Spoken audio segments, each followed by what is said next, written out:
If you've been paying attention to any of my videos, I talk all the time about wealthy. Like what is the wealth effect? Like, how do you make the decision once and for all to become wealthy?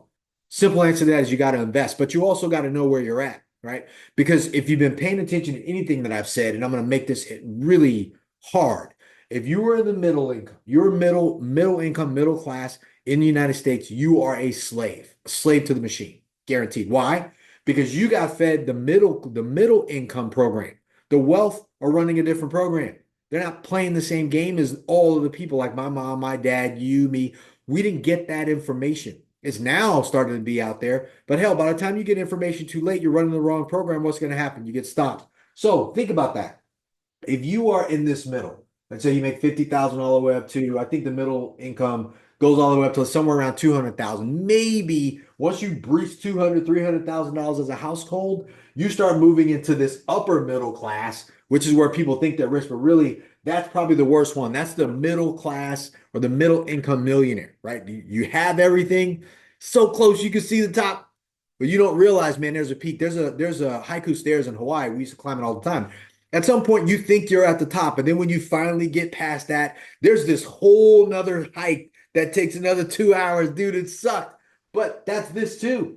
You think you're there. That's this because you're running the wrong program. So what's the program? We all been taught that. A penny saved is a penny what? Earned. Save for a rainy day. Buy your own home. You got to own something. Stop paying for other people's rent or stop paying for other people's mortgage. Don't rent. Buy your own home. Like all those things in my mind now were bad information and they were traps. Not because they were bad, because like I said, back in the day, that's what they had, but it was the wrong information. And had it started off differently, had my mom and dad had a different program, your parents had a different program, maybe they did, maybe they had a better program than mine. Um, things would be different. I didn't learn certain things until I was already 40, 50 years old. Dude, it's too late. It's not too late, but you got to stop doing what you're doing. You got to let go, right?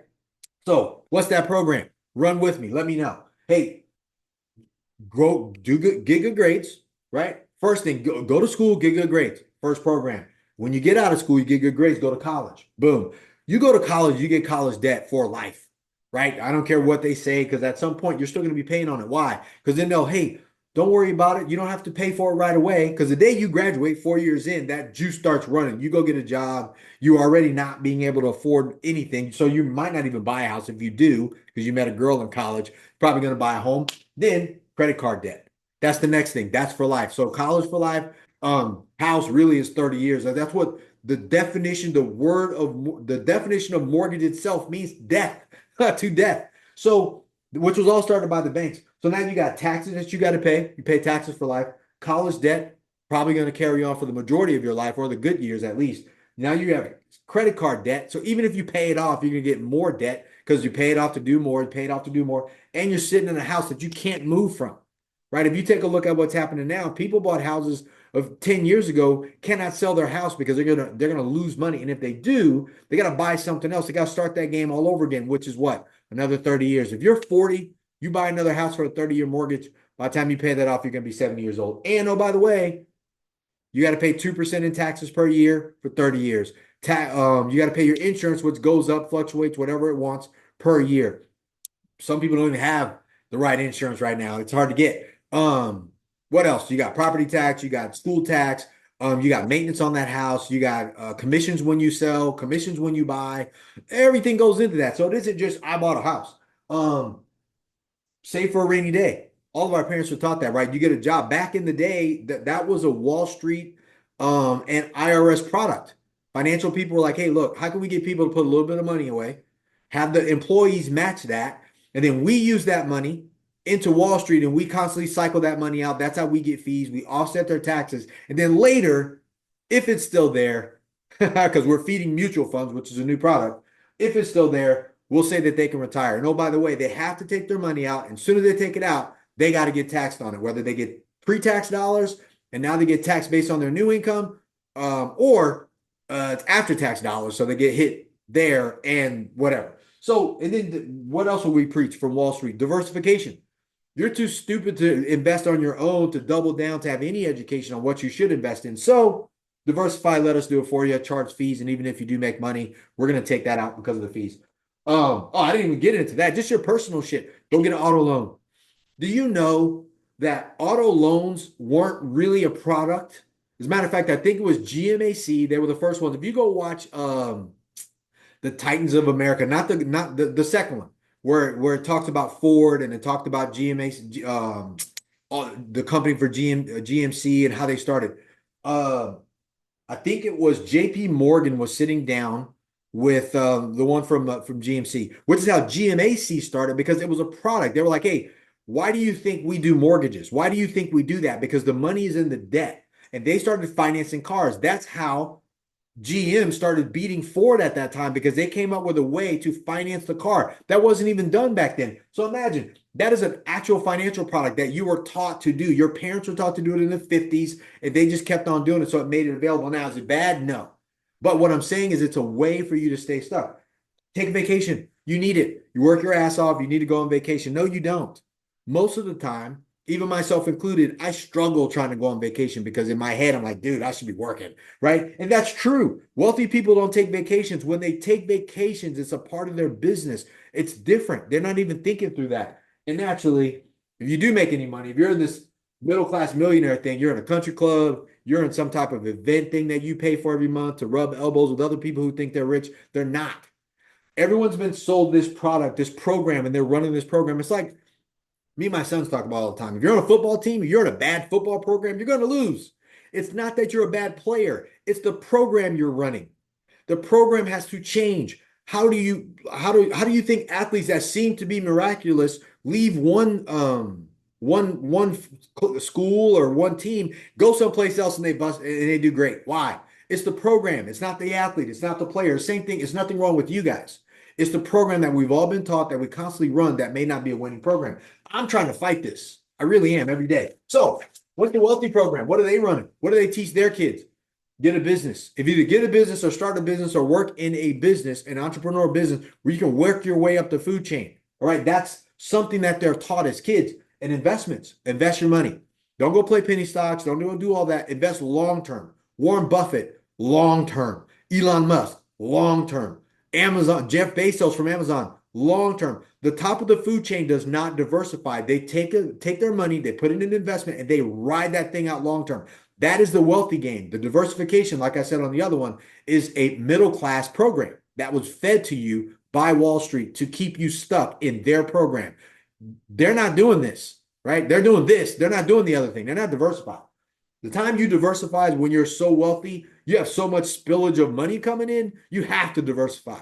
Warren Buffett has to buy billions of dollars worth of shares of companies. He has to. He has too much money. He's not diversifying because that's a strategy. He just has to do it. Next, they don't pay money in taxes. And if they do, it's a relatively small amount. They figured out how to win at the tax code because they teach their whole family processes don't pay taxes. How? Investments. Invest in something that you can write things off. Invest in something that is way down here, which is leverage. They learn leverage, not debt. Very different. Next, they spend their money in their network. When they go to college, they're not going to college for college's sake. They're not going because they want a degree. They're going because of the network that it associates them with. They're trying to meet the Trumps. They're trying to meet the Kennedys. They're trying to meet the Obamas. That's the network that they push on their family. They're running a different program. They want to be connected, right? I spent 50 years of my life not being connected. I'm only now thinking through my failures and going, dude, this would be different. You would be further along if you were connected. Why? Because I want to be connected. You need all of the money, all of the wealth comes through your connections. It doesn't come through some random machine. It comes through people. And if you're not connected, then your network is your net worth. And if you take a look at your net worth, just look around. It's your network. It's the people you associate with. Next, like I talked about, being an insider entrepreneur. Did you know that 80% of millionaires are actually employees inside of a company? They're not business owners. So myself included, like I didn't start off like that. So I had to go and do it the other way because most businesses fail. But most millionaires, multimillionaires actually are multimillionaires through employees or being employed in an entrepreneurial business. Like I said, what most people do, hey, get a job inside of a company where you can work your way up. That way you have some stability, save that money so you can invest it in assets inside of the company or invest it in outside assets. That's how these guys become That's how they became millionaires. It isn't because everyone ran out to start their own shit. That's not the program that they run. And like I said, their college usually is based on their network. They are not picking the college because they care about the college. The college sets them up for the connections that lead them into either being an insider and it's called an entrepreneur, not an entrepreneur, it's an entrepreneur. Entrepreneur where they can actually scale. Think about it. Steve Schwarzman worked inside of Lehman Brothers, but he went to college. He got the connections. He already knew the Bushes. He already knew these guys. So everyone looks and go, oh, those guys are amazing. They weren't amazing. You got to study the breadcrumbs of success and wealthy people. But if you study the top of the food chain, not your cousin or your uncle or your brother, or you start really looking, you start seeing, oh, they already knew these people. They got pulled up because of their connections. They got pulled up because of their program they ran. They didn't have a middle class losing program. They were looking for something else. Last but not least, they know the difference between leverage and debt. So, like when I'm looking at a multifamily property, let's say I'm looking at let me use one more piece of paper because we are. I looked at a deal. This deal traded for $116 million. I think when I came in, I was about 114 on this deal. I already knew 60% of this amount. Let's just go 120. Whatever, 120 million. 60% of that was going to be debt. That was going to be a life insurance company, Lifeco, or it was going to be a Fannie Mae or Freddie Mac. That's there. Most people are like, oh, I don't want debt. I want to pay it off. I want to pay shit off. I want to pay my that's not. This is what I was talking about. It's the wrong program. There's good debt, but when wealthy people talk about debt, they say the word leverage. Everyone else thinks leverage use other things, use other people, use this. Leverage is leverage. If you want to get your car out of the mud, you stick something underneath the tire and you use it as a lever. It helps you, right? Same thing with this. The wealthy program is like, hey, use leverage on that. Only put a small amount of money down. Don't use your capital, or you go and get a bunch of investors and you guys all put your money in and you guys leverage this big asset, this situation. We're going to put in 40% on this deal. Now, this 40% would have later turned into 80% because it would have doubled. That's a 2x. We would have hit a double on that deal. Period. That's how that would have worked. But because I understand that, because I've been in the real estate side. Once I got into multifamily real estate and went away from real estate, and I had to start thinking like wealthy people. Even when I did the smaller deals, the people that I met then were still wealthier than the people who were doing the single family flips and all the other crap that it does take. So I had to start thinking, one, like a finance guy. Two, I needed to think like a banker. Three, I needed to think like a commercial broker, because commercial brokers take a look at a deal and go, okay, you're buying debt. You're buying money. You're buying revenue. It's a capital appreciating asset, which when you make a decision to run a wealthy program, when you go, dude, I'm going to become the top 1%. I'm going to actually be a part of that group. Whether I invest my way in it, which is the only way, and you got to invest your way into this stuff. You don't just become wealthy, right? It's a thinking process. You take your revenue or income from your business and you invest it in an asset. That asset multiplies your money while you continue to expand and grow your company and you can scale your business. You take more money, you keep doing that. And before you know it, that money's multiplied faster than you can actually earn more revenue in your business. While that's happening, investments are working, business is growing, assets, your liabilities are lowering because the debt that you got here, the leverage that you use is actually going down while the value of your assets are going up. You're an insider. Maybe you're not an insider as an entrepreneur, but you're an insider as an investor because you hear what's happening. Your net worth is going up. Your connections are better because you're connected to other investors, finance people, people like myself who are fund managers, syndicators, my network of brokers, appraisers, insurance people, property management companies, like the top of the top. These are very sophisticated people. And you have a better understanding of how leverage in this business with assets really work. But you can't get that if you're still running this program. Why? Why not? Because you're going to fight this. You're going to fight to stay in this little group, right? Because nobody wants to go back down here. Whereas like government handouts, government subsidies, Section 8, welfare checks. Oh, I don't even know if they call it welfare checks. I guess they do. But this right here, these people are taken care of. They're fine. Who takes care of them? These people.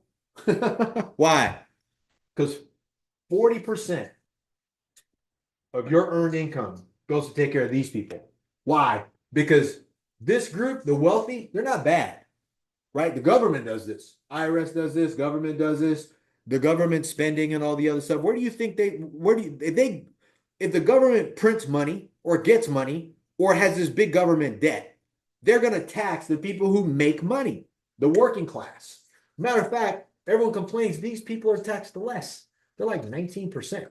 And I think Donald Trump says he's going to drop it back down to 15 if he can do it. I hope so. Why? Even if you aren't here, you want to be here, right? You can't hope these people come down or have to pay more because what are you working for then? Now they're paying 40, now you're paying 40. It's like, where do you go? Because odds are, if you're here, you're going to slide down here if you keep playing this game. This game right here. The old program that doesn't work. We know it doesn't work. Why? Because if you watch the election, everybody's fighting to somehow save the middle class. Why? Because the middle class are the modern day slaves. You're a slave to taxes. You're a slave to where you live. You're a slave to college debt. You're a slave to credit card debt. You're a slave to your retirement account. If you take any out, you're going to get penalized. God forbid, it might not be there for you anyways. You know, you're a slave to Wall Street, diversification. You're a slave to these things, and they know it. They're like, hey, how do we take a little bit of the noose off the neck of all the new slaves that we've created, which is the middle class? The only way out of this is to make a decision once and for all that you're going to be wealthy. You're going to take all of this and you're going to work your way up here. You're going to become this group of people, top wealthy. It's not even hard. I think for revenue or income, that being the top 1% income earners, I'm talking about income, not business. Income is like 300 grand, $400,000. 400,000. There's 400,000 somewhere in there. Because you can do a combined household income of $300,000, be a accredited investor in the middle class and still not being the 1%. Why? Because you're still going to be taxed at this level based on your income. Now, once you start adding assets to that, like we talked about, that changes. You add assets and you can write off some of your taxes so you're not taxed at 40% anymore. There's some pass-through stuff there. This is really the wealth program. You got to learn this, man. What is it about your business you don't know? What is it about real estate and investments you don't know? Taxes you don't know, the network that you don't know. As an insider, if you work in a company that allows you growth, what is it that you don't know about that company that you should know, that you should be focusing on to become an insider at that company? Meaning like you can actually raise revenue and do revenue sharing, right? And become a millionaire. You can invest in stocks. You can be like, hey, if I do this, could I get more shares? If I do this, can I invest more money in the company? Can I get some potential revenue as the revenue goes up? These are the things you got to ask yourself. Hey, if you're in college or you're going to college, or because there's grown-ups that are going back to college, or which you should never go to college anymore because AI exists. Whatever you're learning in college, unless you're a doctor or an attorney, you're cutting somebody's brain open or you're pulling teeth out of somebody's head. There's no reason for you to ever go to college anymore now that AI exists. Everything you need to know is through technology and AI. So you don't even have to do that anymore. You'd be an idiot to do that, to run up a tab for that. It's gone. Elon Musk says he doesn't even need to hire you if you have a college degree. Because why? Because AI exists. They already know what you think you need to know. It's already there. Last but not least, what don't you know about the difference between leverage and debt? Good debt means leverage. Leverage 3-to-1. Your $1 buys $3 in real estate, or $1 invested in real estate is worth $3. That's important. What don't you know about these things that you need to know? Because if you have any gap between knowing any of this stuff, even the network that you keep and associate with, if they don't know it, you don't know it. And if they do, you need a new network. And if your network around you is not on the same program, then they have to be conflicting against your new program that you're taking in, and they have to become a liability to you. They have to. If somebody's not thinking the way you think, every time you talk to them, they're disputing what you're doing because you're trying to do this. This is hard enough as it is, and to have an outsider come in and go, hey, that's not true, which is why I wrote the word insider. You need to be that. If you have any problem with this, see me. See me. You can either get one of my books, you can go online, you can go to bell-capital.com, especially if you have like IRA stuff, if you're questioning that, how that works. But in the end, this is what you got to be focused on. Get out of this You need to be working on getting out of here, moving your way up to this. Easily done, right? That's why I set up Bell Capital. We want to help everyday investors get invested in institutional quality real estate. That's what we go after for our fund. Long term with us. We're looking for people, one, with good attitudes, two, they love real estate, three, they like the thought of cash flow and being investing in something long term to hit future appreciation with us because we're looking to maximize that. I want to help the everyday investor get involved in real estate the way the big boys do. This is the only way to do that. Either you do it or you do it with somebody else. It is easier to do it with somebody else. The only way to create wealth. Marry it, right? Invest. What's the other one? Divorce it, or yeah, or start your own business. I think that's what I said. So somewhere in there, but there's a couple. But that's it. The main way is that, or the lottery. Yeah, you can win the lottery. But none of that stuff is, you can't duplicate any of it. The only thing you can duplicate is to invest. You can invest your way to the top, meaning you need to keep your revenue happening and invest more money in the top. But don't just go get random stuff. Like I said, stay out of this program. This is the only program that really works. The only one. This will work for you. It'll work for your family generationally. All right. So I hope that helps. Like this video, share this video, comment on this video. You like my super tight shirt, man? You looking yoked up? Got to do it, man. It's a part of it. Anyways, like this video, share this video, comment on the video, leave me a comment, and subscribe to the channel. Who needs to see this? Think about it. Where are you stuck, man? All this stuff. I'm not saying you're never going to go through it. I'm not saying it's bad. I mean, we all did, but ask yourself a question. Is this the program you're running? Because you'll never get here with that. These people don't have all this stuff. None of them do. If they do, it's later, right? That's not how they got there. So don't get confused with the program the losing program that you've been running this whole time and expect to get to the winning side. It never happens. Never. All right. The only thing that needs to happen is you need to change, start where you're at, and get there. And I want to help you do that. Go to bell-capital.com. You can either schedule a call with us or you can click get started and you can see what we got and how we can help you. That's that. So like this video, share it, comment it, give it a thumbs up, give it a thumbs down if you hate it. I like all of it. I want it all. So you guys have a great day today. Let's get after it. I hope this helps.